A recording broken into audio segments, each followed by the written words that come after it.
I'm not rabbit holding this before Jay yells at me again.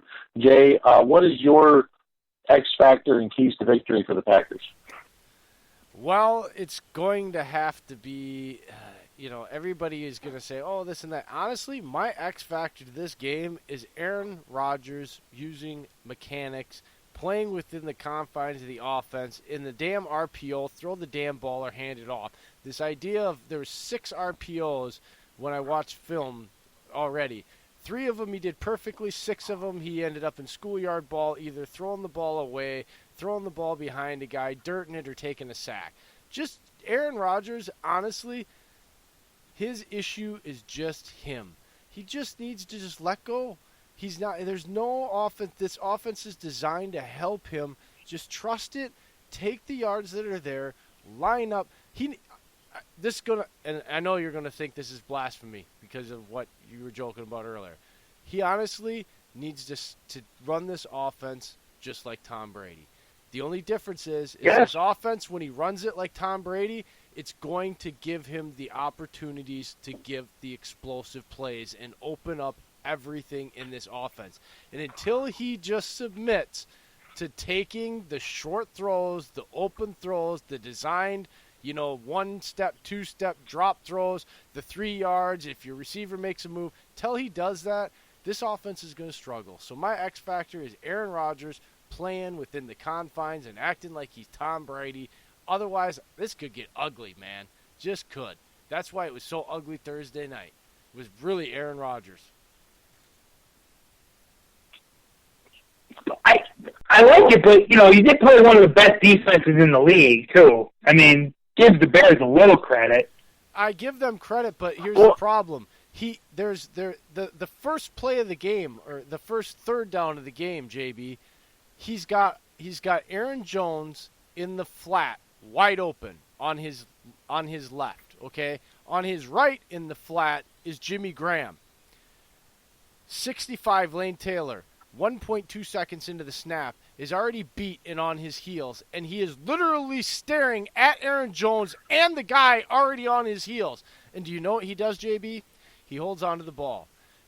2 seconds in, he's still got a clean pocket, and at this point, the guard's falling on his ass. He's still staring at Aaron Jones, who's still open. And then what does he do? He runs backwards. Nobody's open now, and then runs forward into a sack. That's my point. Or dirting the ball on a 3-yard out to a running Jimmy Graham, who if he just throws the ball to him in a clean pocket, he catches the ball and maybe gets tackled, but he gets 3 or 4 yards, and they get to go. Right. Instead, that's my point. Yes, I know he played a great defense, but they had to punt a lot. The best defense from last year. He wasn't playing within the confines of the offense. They may still have punted, but my point is we don't know because he just didn't do it properly. And if he does that, this is another good defense. I know I said they didn't flash and they were solid, but they didn't flash. That doesn't mean they won't do it this week, especially if they have. And honestly, Harrison Smith scares me a little bit more than Eddie Jackson all by himself with Clinton Dix back there. So, you don't want to be dinking around because honestly, you throw those crappy flats like he did a couple of times, Harrison Smith will jump that, take it to the house. All right? That ain't going to hit the dirt. It's not even that. Harrison will light up someone, too. Yes. Eddie Jackson will pull up. Harrison doesn't give a damn and will go for the flag. He will make you earn that reception. He's a boomer. So, yeah, there is a little difference here in the defense you are playing. I know I'm not trying to take credit away, JB, but there's differences in how this defense plays, the pass, and the things that front is what is scary to me. Your edge rushers are really good, and the defensive tackles can have good games.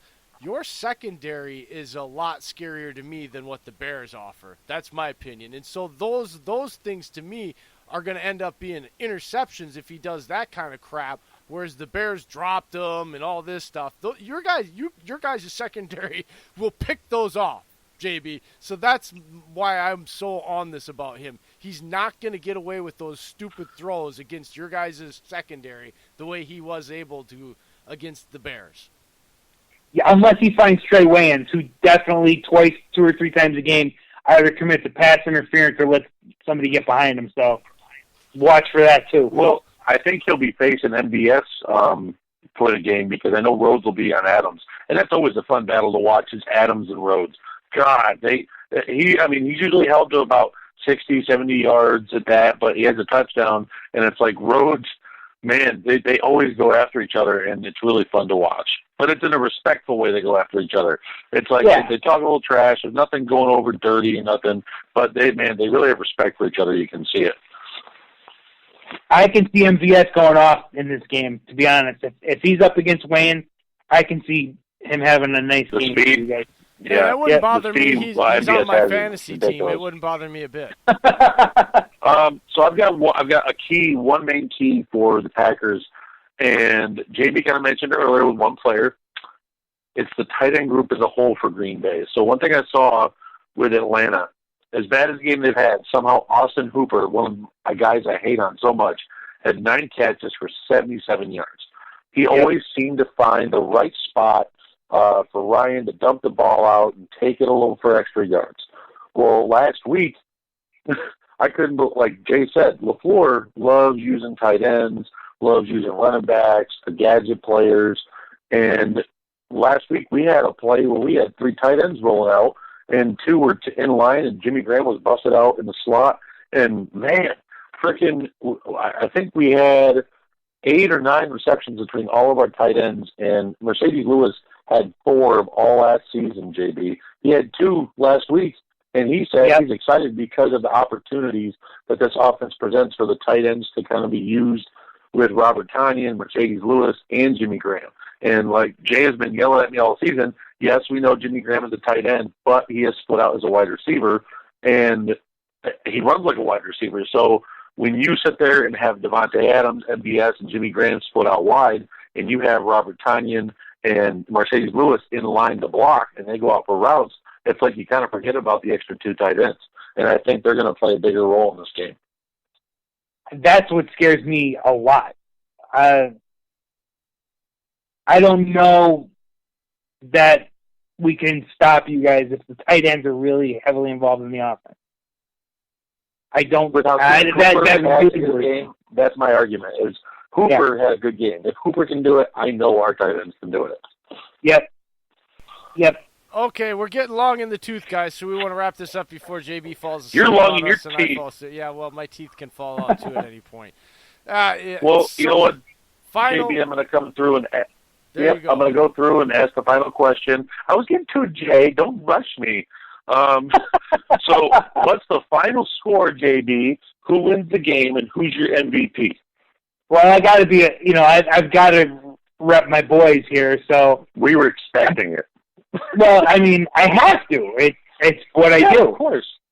Vikings 23, Packers 21, because Bailey's going to miss an extra point. Oh, God. Damn hard on your kickers. Ooh. Oh, it's easy to be hard on our kickers. We haven't had one in about 10 years. I'm going to go with Dalvin Cook as my MVP, though. I think he's going to have another solid game. He's got to. If we're going to win 23-21, Dalvin Cook has to be the MVP of the game. All right, Jay. What's yours, brother? Nope, I'm going last, like as per usual.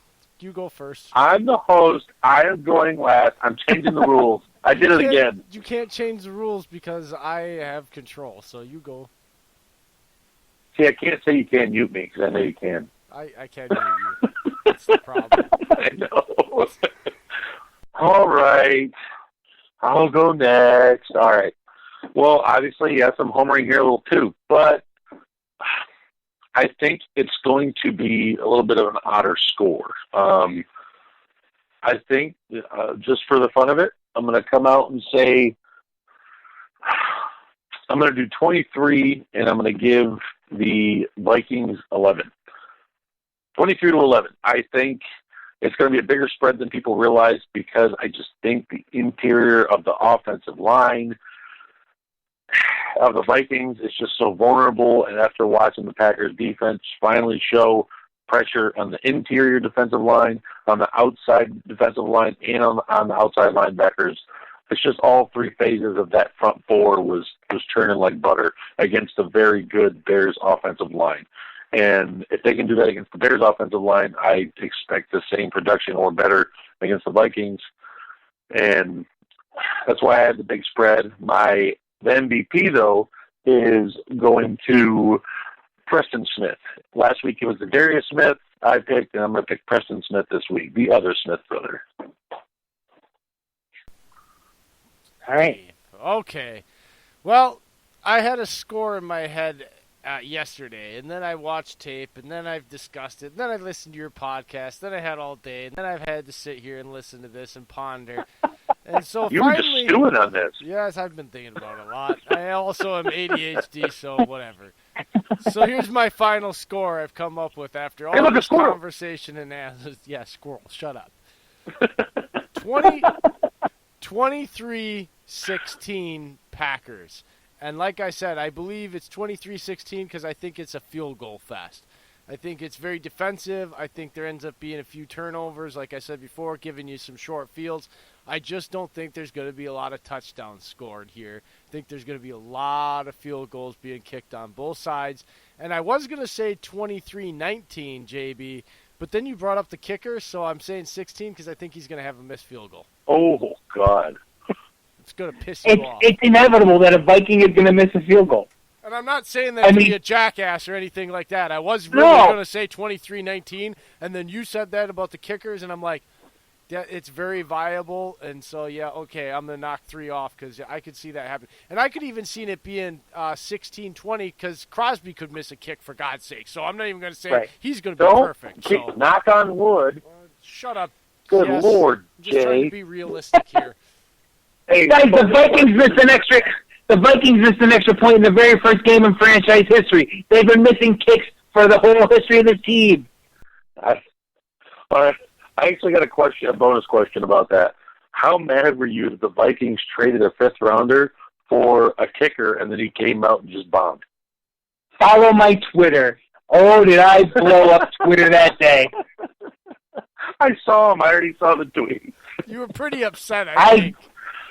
I could not. I said, you gave us, and the responses, you never get anything good out of the 5th round anyway. The guy who caught the touchdown pass against the Saints was a 5th round pick. Don't give me that. You'd never trade for a 5th round for a kicker, ever. Ever. Our 5th rounders we've had, Aaron Jones. We ended up picking up our punter, J.K. Scott, they called him Leg. That came from Bama. He literally was a big part of that game last week. Crosby was also a former 5th round pick out of Buffalo or Colorado or whatever. Crosby was not a 5th rounder. I thought he was a 2nd or 3rd. No, he was a 5th round pick that year, 2005. It was Aaron Rodgers, 24. It was Nick Collins in the 2nd. You want to put money on it? It was Crosby in the 5th round out of Colorado. Or Buffalo, or whatever the hell he came from.